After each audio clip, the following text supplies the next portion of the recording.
자, 여기 보면 FNS 테크의 공시입니다. 다트에서 나와 있는 공시죠. 다트라는 곳은 우리나라 기업들의 공시를 다 볼 수 있는 곳이에요. 공시가 올라오면 여기 제일 먼저 올라옵니다. 내용이 뭐냐? 본문 내용이에요. 1월 22일 매출액 또는 손익구조 30%, 대규모 법인은 15% 이상의 변동이 생겼다.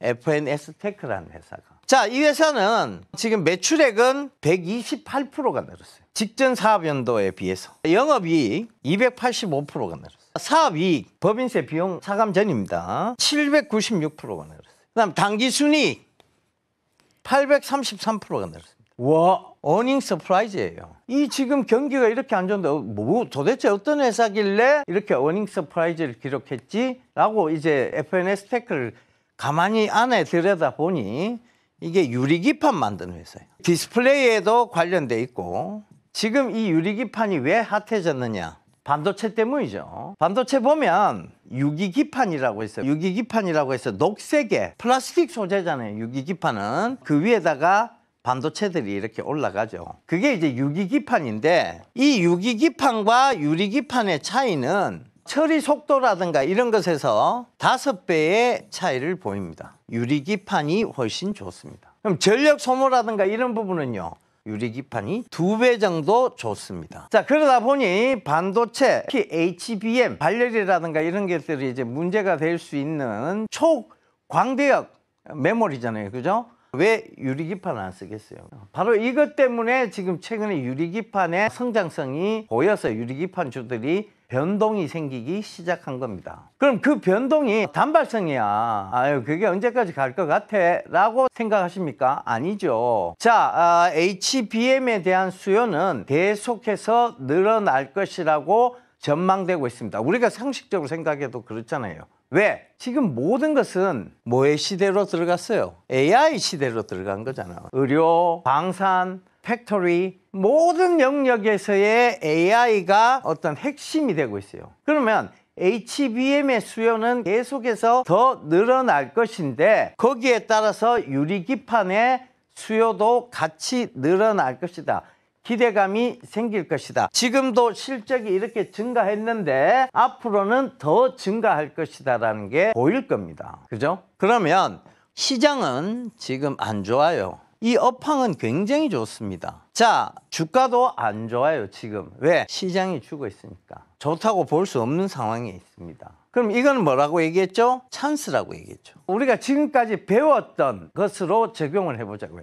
딱 기준만 잡아놓고 보면 돼요. 가장 중요한 기준 하나 잡았고, 그 다음에 효용가치성. 앞으로 효용가치성이 높다라고 보여지죠. 그 다음에 미래성. 미래에 충분히 가치 있는 소재라고 보시면 될 것 같아요. 반도체 소재, 반도체 부품주 이렇게 보시면 될 것 같고, 반도체는 앞으로의 사업 영역이 확장이냐 축소냐? 확장이죠. 뭘로? AI로. 그렇죠? 그런 부분을 참고해 보시면 결국은 답은 나옵니다. 그 다음에 시의성에 맞느냐, 지금 현재의 어떤 가치에 맞느냐. 광고만 봐도 전부 광고의 대다수의 부분을 차지하는 게 AI예요. 이렇게 핫한데 이게 지금 시의성하고 멀어져 있습니까? 시의성이 가장 가깝다고 볼 수 있죠.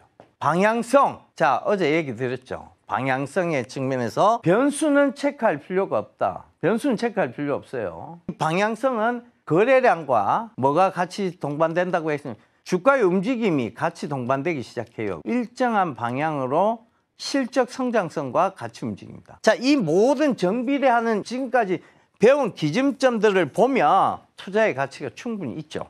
이제 주가를 한번 체크해 보자고요. 자, 여기 보시면 FNS 테크의 일봉입니다. 이렇게 저항대가 잡혀 있었죠. 이걸 강하게 뚫어내면서 실적으로 강하게 뚫어낸 거예요. 그러니까 이게 뭐가 돼요? 지지대가 되는 거죠. 이걸 살짝 깨고 지금 시장의 어떤 변동성, 내생 변수적 요인에 의한 변동성, 계엄이라는 사태가 있었고 이러면서 시장 변동성에 의해서 살짝 지지대를 깨는 척했으나 바로 올라와 있습니다. 그럼 이 부분이 지금 지지대가 되는 거죠. 이게 지금 여기 지지대라고 한다면 이게 바닥이에요? 아니면 고점입니까? 바닥 부분이에요. 지금까지 공부해왔던 것들에 대한 체크를 다 해봤을 때 이거는 한계효용 체감의 법칙에서, 한계효용 균등이 아니에요. 왜? 저점대에 있으니까. 체감의 법칙에서 내가 지금 굉장히 배고픈 상태에서의 음식이라고 보시면 되는 거예요. 정말 맛있는 음식, 만족감이 높은 음식이라고 보시면 돼요. 그럼 지금부터 이거는 어떻게 하는 게 맞다? 매수에 대한 관점이 나오죠. 그럼 매도 시기는요. 매도 시기는 제가 가격을 정하지 말라고 했잖아요. 사회적 현상이 나와요. 시기가 아니에요. 연도수가 아닙니다. 특정되어진 연도수가 아니라 AI라는 산업이 활성화돼서 AI가 진짜 호황을 이룬다, HBM이 호황을 이룬다, 유리기판의 어떤 효용가치성이 높다, 이 관점이 계속 이어지는 한. 근데 여기서 유리기판보다 더 좋은 대체제가 나오기 시작하면 뭐다? 그때부터는 정체기가 나올 거예요. 그때까지는 기다려야 된다는 인문학적 관점의 매도 시기가 나오는 겁니다. 특정 날짜, 그거 언제까지 오르냐면 26년도까지 올라. 26년 1월까지 올라. 이렇게 얘기하는 건 뭐다? 이건 점성술 매매예요. 보여. 이렇게 얘기하는 건 아니에요. 지금 이거를 굉장히 많이들 얘기하고 있는데 언제까지 오를까? 내년 봄까지야. 왜 자꾸 시기를 정해? 이 산업이 시기에 의해서 결정돼요? 아니죠. 경쟁에 대한 제품이 나오거나 대체제가 나오거나 산업적으로 봤을 때 반도체 쪽이 불황을 겪거나 이런 여러 가지의 산업적 현상이 나타날 때, 사회적 현상이 나타날 때 이 산업에 정체기가 오고 쇠퇴기가 오는 거예요. 근데 왜 자꾸 시기를 얘기하냐고. 내년에 오른다면서요. 몰라요. 내년에 그 업황이 좋아지고 내년에 오른다면서요. 그렇죠. 업황이 좋아지는 거는 예측할 수 있죠. 근데 시기 몰라요. 그거 알면 떼보자. 지금 오늘 이거 왜 해? 이 강의할 필요 없어요. 단타 치러 가야지. 돈 벌러 가야죠. 이거 왜 해요? 안 해요. 안 해요, 진짜. 할 필요가 없잖아. 시기를 다 아는데 오늘 요거 오르고 내일은 저거 오르고 모레는 저거 오를 거야. 다 아는데 이걸 왜 해, 강의를. 모르는데 예측을 할 수 있는 것은 뭐에 의해서 예측이 가능하다? 사회적 현상에 의해서 예측이 가능하다. 트럼프가 당선이 됐어요. 무역관세를 높일 것이다. 그게 시기예요? 사회적 현상이에요.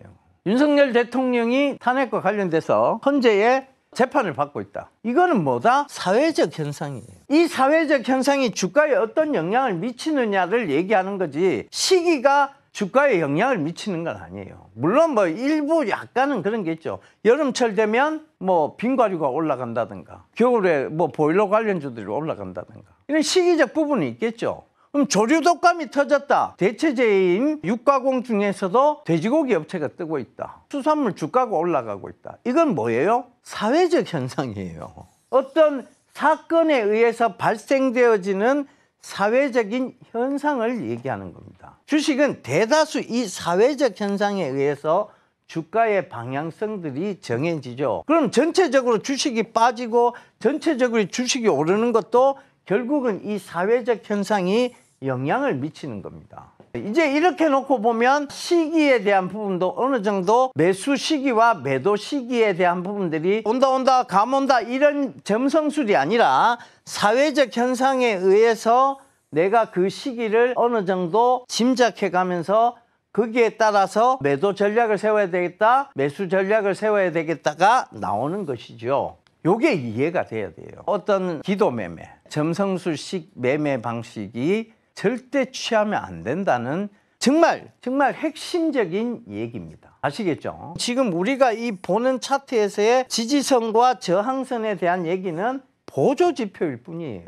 이거를 보게 되는 이유는 뭐냐면, 자, 이 유리기판이 왜 앞으로 산업적으로 좋아지는지에 대한 사회적 현상, AI가 주류를 이루고 있는 사회적 현상에 대한 분석으로 인해서 차트를 보조지표로 참고해서 지금이 매수 시기가 맞느냐 아니냐에 대한 판단, 결정을 하기 위한 보조적인 지표일 뿐입니다. 요게 이해가 정확하게 돼야 돼요. 이걸 먼저 머릿속에 기준점으로 잡아둬야 모든 것이 이해가 돼요. 지금까지 잘못 배우고 누군가가 잘못 가르쳐줬던 것들을 머릿속에서 지우고 새로운 개념의 정립이 이루어져야만 새로운 주식시장의 패러다임에서 손실을 기다리고 참아내고 수익이 조금 나면 파는 그런 매매 방식이 아닌 내 자신의 정확한 투자 판단, 이런 것들을 정립해 나갈 수 있습니다. 그걸 바로 세워야죠. 잘못된 걸 계속 머릿속에 두고 있다 보면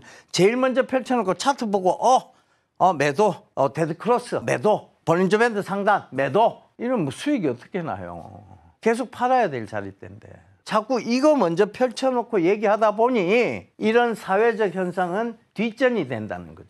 왜? 이게 먼저 보이니까. 눈에 보이는 게 뭐 가장 빠를 수밖에 없죠.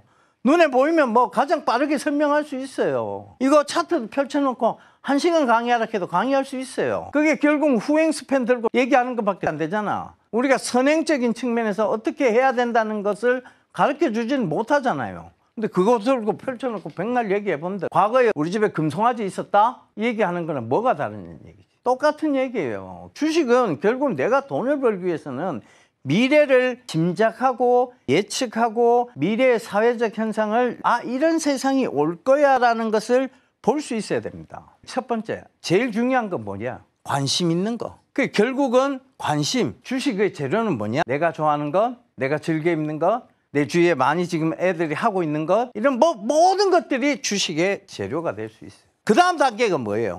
세상이 이러이러해질 거야. 즉, 첫 번째 관심에서 두 번째 예측의 단계로 갑니다. 야, 내가 이런 세상이 지금 살고 있는데 앞으로 미래는 이런 세상이 오지 않겠어요? 이런 세상이 올 것 같아요. 그런 예측의 단계로 갑니다. 세 번째 단계가 뭡니까? 관심을 가지고 예측을 가졌는데 세 번째 가르쳐야 될 것은 심리적인 부분이에요. 요 세 가지가 끝이에요, 사실은.